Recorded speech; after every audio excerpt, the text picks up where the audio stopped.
नमस्कार, मी सुभाष विघ्ने। आजच्या बातम्यामध्ये आपण पाहणार आहोत जरांगे पाटील यांच्या आंदोलनावर सरकारची काय प्रतिक्रिया आहे।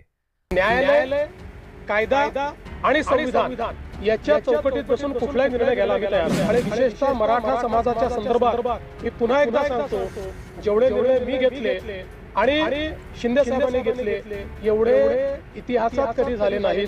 देण्याची जीआर काढलाय आणि 7 संस्थांचं घ्यायचं जीआर पाहिजे, म्हणजे महिना काय ना मराठा आणि कुणबी मंत्रालय स्थापन करायला त्याला काय महिना पाहिजे। मुख्यमंत्री घोषणा केली, झालं हातडी नका कोणचे प्रमाणपत्र द्यायला त्याला कशाला महिना पाहिजे। कवर उन्हाळा करता आणि त्याला बाळाचा कवर वाटला कवर मराठा मांडण्याला त्या आदिवासी सूचनेसाठी 1 महिन्याचा वेळ मागितला, तो तुम्हाला मंजूर नाही का? नाही म्हणून त्याला हे सगळे होण्यासाठी तुम्ही मुख्यमंत्री समाज कल्याण करा डायरेक्ट सांगितलं नाही केलं नाही तर पुढून मरू द्या मला।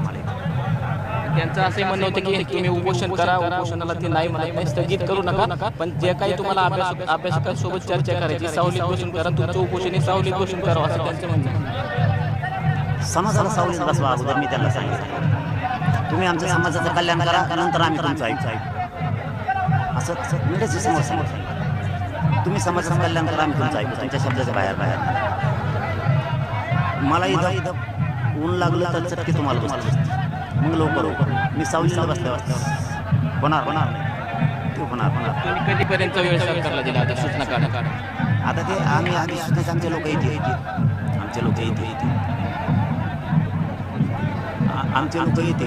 रॅली आल्या लोकांच्या रॅली घ्यायला लागल्या गावावरचं म्हणजे कोणचा विषय चालला होता? कधीपर्यंत वेळ दिलेला ताबडतोब काढा म्हणून सांगितलं। मराठा समाजाला शांततेत घ्या, उग्र आंदोलन असं काय करू नका, आपण शांततेत मिळू। सरकारने आंदोलन दडपायचा प्रयत्न केल्यावर तुम्ही आंदोलनाकडे येऊ नका। मराठा समाजासाठी सर्वाधिक निर्णय मुख्यमंत्री असलेल्या सरकारने घेतलेले आहे, तर ही जरांगे पाटील आज भर उन्हात उपोषणाला बसले। विखे पाटील त्यांना भेटायला गेलेले आहे। सरकारचे प्रमुख म्हणून तुमचं काय म्हणणं? बघा, सरकार या प्रश्नावर नेहमीच सकारात्मक आहे। सरकारने वारंवार निर्णय घेतलाय, प्रत्येक वेळी जेव्हा अडचण आली त्यावेळी सरकारने निर्णय घेतलेला आहे। आणि या संदर्भात मी एवढंच सांगेन की सरकारची भूमिका पारदर्शक आहे, सरकारची भूमिका सकारात्मक आहे आणि ती भूमिका आम्ही सातत्याने मांडतोय आणि यापुढेही सरकारची भूमिका ही सकारात्मकच असेल। आमचं सरकार सर्व समाजाकरता सकारात्मक काम करणारं सरकार आहे। आम्ही समाजांना एकमेकापुढे आणून भांडण करत नाही, सगळ्यांचं भलं कसं होईल हा प्रयत्न करतो। आणि विशेषतः मराठा समाजाच्या संदर्भात मी पुन्हा एकदा सांगतो, जेवढे निर्णय मी घेतले आणि शिंदे साहेबांनी घेतले एवढे इतिहासात कधी झाले नाहीत आणि पुढे आम्ही मराठा समाजाच्या हिताचे निर्णय घेतच राहू। फक्त हे निर्णय घेत असताना देशाचं संविधान, देशाचे हायकोर्ट आणि सुप्रीम कोर्ट यांनी दिलेले निर्देश याचं मात्र पालन करावं लागेल।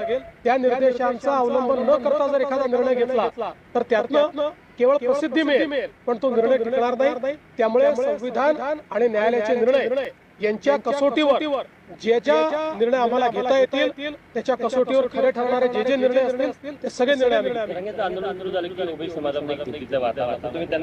मी असं स्पष्टपणे सांगतो, एका समाजाचं काढून दुसऱ्या समाजाला द्यायचं अशा प्रकारचं या सरकारने कधीही केलं नाही, आम्ही करणार नाही। ओबीसी समाजालाही घाबरण्याची आवश्यकता नाही। आम्ही मराठा समाजाचंही त्या ठिकाणी समाधान करू, त्याकरताही सगळे निर्णय आम्ही घेऊ, पण त्यावेळी ओबीसी समाजावर कुठलाही अन्याय होऊ देणार